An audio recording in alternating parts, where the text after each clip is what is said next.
peoples that later settled in a ring around the nation of Israel, which is the logical place where they might get, might purchase slaves.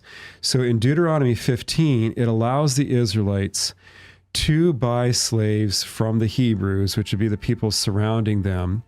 But even there, it limits the term of slavery only for 6 years. And in the 7th year, you have to release, even your foreigner has to be released. So it cannot be permanent. I mean, he says unless. I think that he's got a caveat here, but like reading Leviticus 25, 44 through 46, where it says that this, you may buy slaves and you may pass them down to your children and everything like that. Like they are your property. Like, I don't understand how he can say this and portray the nations from around them as being like when you buy slaves from them, you have to adhere to the Israelite law as far as like treating them as Israelites. I just don't understand that. Yeah, and I think I know this is not what I intended to do, but you know what? Here we are, and it is all a journey. Let me just share my screen one last time. Can everybody see this? Let's just. Yep. Is that all right? Here it is, Leviticus 25, 44 to 46. Notice what he just argued. And I apologize, I just pulled up some Hebrew that I could enlarge. You get foreigners, you set them free for 7 years. It's based on this term Hebrew. And if Hebrew, foreigner, square that. Let's assume it's not, but let's assume for the sake of argument that he's right there, that Hebrew means foreigner.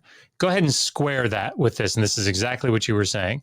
And as for your male slave and your female slave, whom literally they will be to you, whom you will have, from the nations who are around you, from them you may purchase a male slave and a female slave, or male and female slaves. And even from the children, the sons of the tenant farmers who are living with you, from them you may purchase, and from their families who are with you, whom they have borne in your land, and they will be to you as achuzah, property, right? This is the same word that's used to talk about the land that gets passed on as an inheritance. And you will make them an inheritance, or give them as you may give them as an inheritance to your sons after you, to possess or to inherit as achuzah again, la'olam bahem ta'avodu, forever. You can make them serve, right? So this doesn't say, and for 7 years, right? Or in the 7th year. This is forever. Pass on as inheritance to your children after you die. But your brethren, the children of Israel, each man his brother, you must not rule over him with violence. I'm sorry. And by the way, if people are interested in this, and I'm done, you can take it away. But if people are interested in watching me and Dr. Kip Davis translate Hebrew every other Thursday, we do this over on his channel, just like I was doing there, and I explain the grammar and the syntax, so does he. But if you're interested in Hebrew, come on out and join us. But how in the world you're going to go to Deuteronomy 15 and try to reread the word Ivri, which is juxtaposed specifically with your brother, which in the chapter itself is talking specifically about Israelites. There's an appearance in chapter 23 that talks about the Edomites, right? But it's in a very restricted context, that it's sort of a special thing. But the point is that Jeremiah 34 pulls up on this and says, it's not just your brother, it's Jews, right? So how you're going to go there, try to make an argument when the chapter itself, Leviticus 25, tells you foreigners, kept for life, made property, passed on as inheritance, serve forever. Hello? This was disappointing to me. Yeah, I mean, it's I really don't understand how he can make the argument like this without knowing. Like, I guess it's a little hard for me to square it with somebody that legitimately like believes that the passage says this. I feel like I mean, I don't mean to impart any kind of intent on Dr. Bergsma here, but I kind of feel like it's really hard to actually make this argument like and think that you're making a coherent argument, I guess. And John, what's so bad about this, and I'm sorry, but what's so bad about this is if he wrote his dissertation on the Jubilee in Leviticus 25, guess where this passage is? Leviticus 25. Yeah. Yikes. Come on, Yeah, man. Like, he's like, yeah, okay.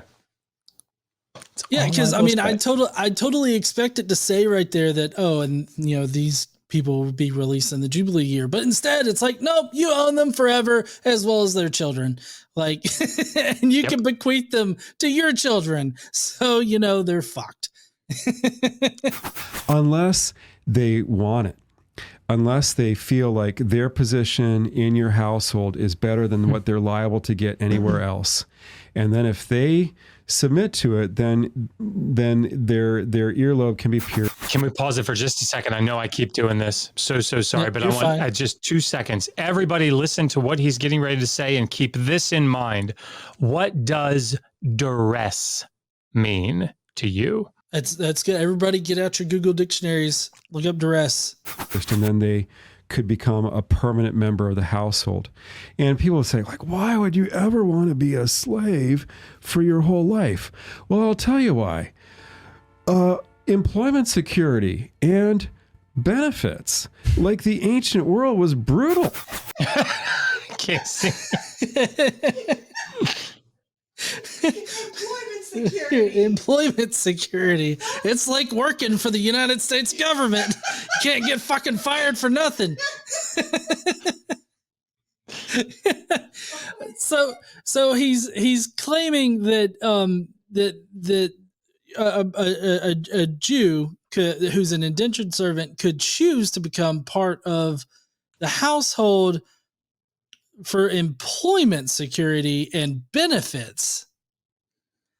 I don't understand that part of it. Like it, is that really how it is, Josh? Like, I know that you've talked about this before and how this is one potential loophole for an Israelite becoming a full chattel slave. But I guess I'm just kind of curious about, like, is that like an outlier situation, or is in the real situation is like, oh, they were happy go lucky with their master, and it's like, well, fuck, I ain't got anything else to do. Why don't I just get a new job or retain the same job here and get some benefits? I mean, I think the answer to the question would just be to look at any of the ancient literature that talks about the life of a slave, right? And find out how many places say, isn't it great to be a slave? Don't you want to be a slave? Ain't it awesome?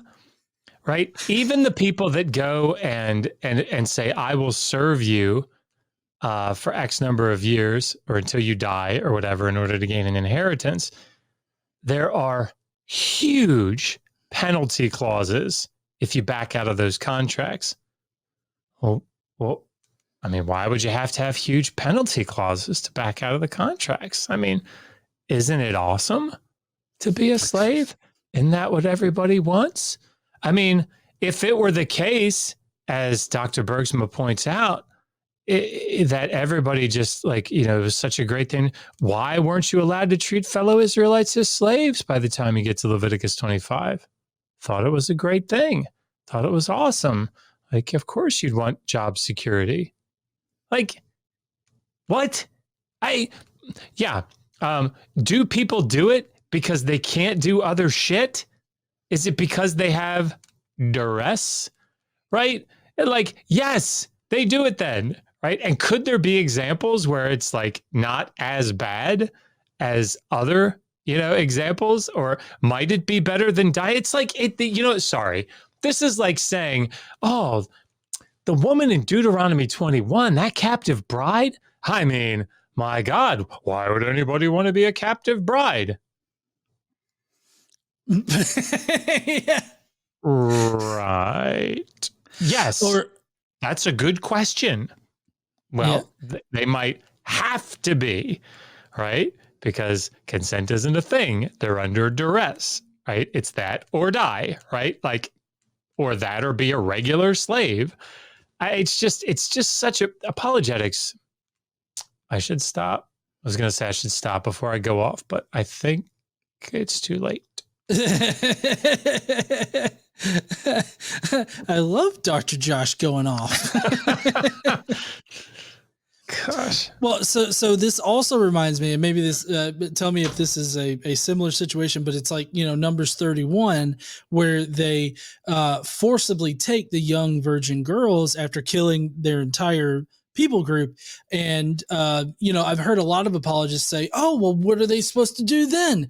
Are they supposed to just leave them out there to die or force them to integrate into the Israelite society? And it's like, the key word there is force. Like, you're forcing them into this, like it's under duress. Like, you can't, it's like, why would anybody want to be like forced to marry somebody they don't like? I wonder why. And John, we would call that genocide today. Even the forcing them to marry and to convert, that's called genocide. It's getting rid of their culture through conversion.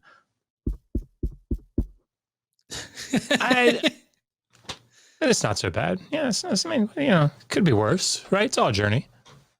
Yeah. So, I mean, I don't know, but I at this point in this interview, like, I don't have a very high opinion of Dr. Bergsma as far as this particular context goes, because he's coming off to me, and I could be wrong about this, but he's coming off to me as one of those apologists that get on YouTube or wherever, and they try to make arguments to make it seem like the horrible passages in the Bible aren't really all that bad. Like, I feel like they have to twist the definitions. They got to twist like what the Bible actually says, the Old Testament specifically, in order to be like, it wasn't all that bad. I mean, come on.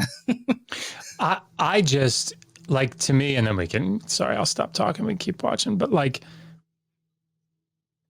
this is a case in point of why I'm very careful about making comments on topics that I haven't thoroughly read up on.